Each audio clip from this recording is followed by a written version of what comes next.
हाँ तो रुकते इस वीडियो के अंदर हम अभी अन टेक्सटाइल के आईपीओ के बारे में बात करेंगे और जानेंगे कि इस आईपीओ के अंदर आपको अप्लाई करना चाहिए या नहीं।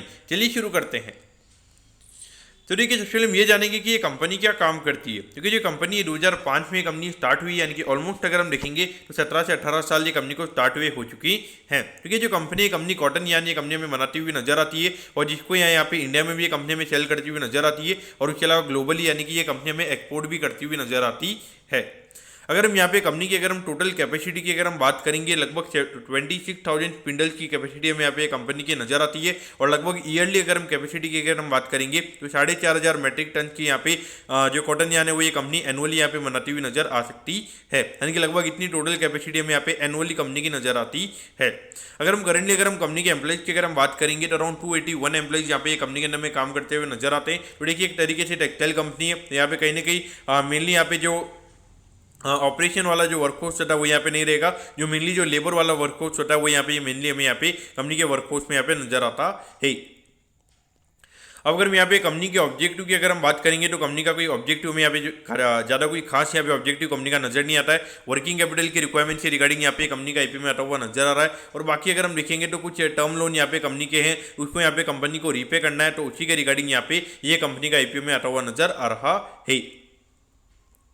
अब अगर हम कंपनी के फाइनेंशियल्स के बारे में अगर हम बात करेंगे तो देखिए 2021 में लगभग 72 करोड़ के लगभग ये कंपनी का रेवेन्यू का नंबर था। फिर ये नंबर में 120 करोड़ के लगभग उठा हुआ नजर आया था। तो देखिए 2021 की अगर हम बात करेंगे लगभग 5 से 6 महीने यहाँ पे कोविड था, तो इसके बेसिस पे यहाँ पे कंपनी के नंबर्स को एनालिसिस करना कहीं ना कहीं गलत रहेगा। लेकिन अगर हम 2022 या अगर 2023 में अगर हम देखेंगे तो यहाँ पे हार्डली हमें कोई ग्रोथ देखने को मिली है। 120 से लगभग ये नंबर 121 करोड़ के लगभग हुआ है। अगर हम 2024 की अगर हम बात करेंगे यानी कि जो रिसेंटली जो फाइनेंशियल ईयर खत्म हुआ है वहाँ पे लगभग 142 करोड़ के लगभग ये नंबर में यहाँ पे नजर आता है। यानी कि कहीं ना अगर हम देखेंगे 17-18% यहाँ पे जो कंपनी के रेवेन्यू के नंबर से वो में यहाँ पे बढ़ते हुए नजर आए हैं। अगर हम प्रॉफिटेबिलिटी की बात करेंगे तो यहाँ पे अराउंड 68 लाख के लगभग कंपनी का प्रॉफिट का नंबर था। फिर ये नंबर में 1 करोड़ 55 लाख के लगभग उठा हुआ नजर आया था। उसके बाद अगर हम देखेंगे तो सीधा ये नंबर 28 लाख के लगभग हो गया था। यानी कि कहीं ना कहीं हम देखेंगे एकदम से यहाँ पे जो मार्जिन थे कंपनी के एकदम से यहाँ पे कम हो गए थे।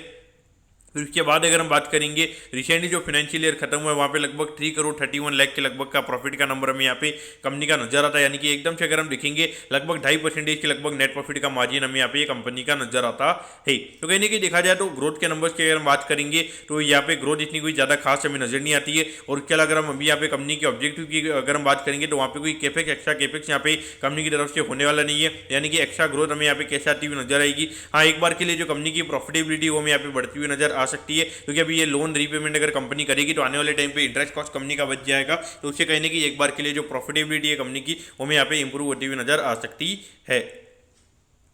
अब अगर हम आईपीओ के डिटेल्स के बारे में अगर हम बात करेंगे तो देखिए 20 तारीख को ये आईपीओ में स्टार्ट होता हुआ नजर आएगा और 24 तारीख को ये आईपीओ में क्लोज होता हुआ नजर आएगा। अगर हम प्राइस बैंड के बारे में अगर हम बात करेंगे तो 62 रुपीज़ पर शेयर पे कंपनी में शेयर देती हुई नजर आ रही है और 2000 शेयर का लॉट शेयर हमें यहाँ पे कंपनी का नजर आता है। यानी कि एक लॉट को अप्लाई करने के लिए 1,24,000 रुपये यहाँ पर आपको लगने वाली हैं।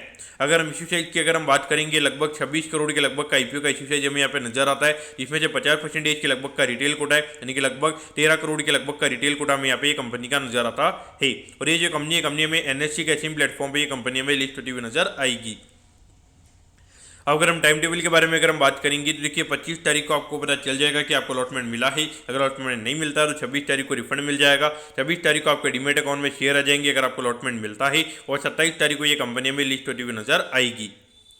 अब अगर हम एट दी एंड अगर हम कंपनी के वैल्यूएशन के पैरामीटर्स की अगर हम बात करेंगे तो देखिए अराउंड 86 करोड़ के मार्केट कैप पे ये कंपनी का आईपीओ में आता हुआ नजर आ रहा है। तो उसके हिसाब से अगर हम कंपनी के वैल्यूएशन की अगर हम बात करेंगे तो लगभग यहाँ पे पिछले साल लगभग 3 करोड़ 31 लाख के लगभग ये कंपनी ने प्रॉफिट किया। यानी कि पिछले साल की अर्निंग के हिसाब से अगर हम बात करेंगे अराउंड 27-28 के लगभग के पी रेशियो पे ये कंपनी का आईपीओ में आता हुआ नजर आ रहा है। वैल्यूएशन वाइज अगर हम देखेंगे एक टेक्सटाइल कंपनी लगभग 25-26 के पी रेशियो पे अगर ये कंपनी का आईपीओ आ रहा है तो कहीं ना कहीं देखा जाए तो वैल्यूएशन वाइज यहाँ पे कॉस्टली, जो कि जो नॉर्मली जो टेक्सटाइल कंपनी की अगर हम बात करेंगे जितनी भी छोटी मोटी कंपनी है, जैसे अगर हम देखेंगे नितिन स्पिनर हो गया, फिलाटेक्स हो गया, तो ये कंपनी लगभग अपने मैक्स टू मैक्स हमें 15 के पी रेशियो पे हमें ट्रेड होती हुई नजर आ रही है। नॉर्मली यहाँ पे टेक्सटाइल कंपनी 15 से ज़्यादा के पी रेशियो पे हमें ट्रेड होती हुई नजर नहीं आती है। तो कहीं ना कहीं अगर हम देखेंगे वैल्यूएशन वाइज यहाँ पे कंपनी के वैल्यूएशन थोड़ी कॉस्टली में नजर आते हैं। और उसके अलावा अगर हम देखेंगे जो पूरा फ्री फ्लोट है यहाँ पे कोई भी एंकर पोर्शन नहीं है और उसके अलावा कोई भी हमें यहाँ पे QIB कोटा नजर नहीं आता। तो यानी कि जो पूरे शेयर यहाँ पे अच्छे नहीं और रिटेल के पास में हमें जाते हुए नजर आएंगे। तो कहीं ना कहीं पूरा सेलिंग प्रेशर उसका भी हमें यहाँ पे देखने को मिलेगा।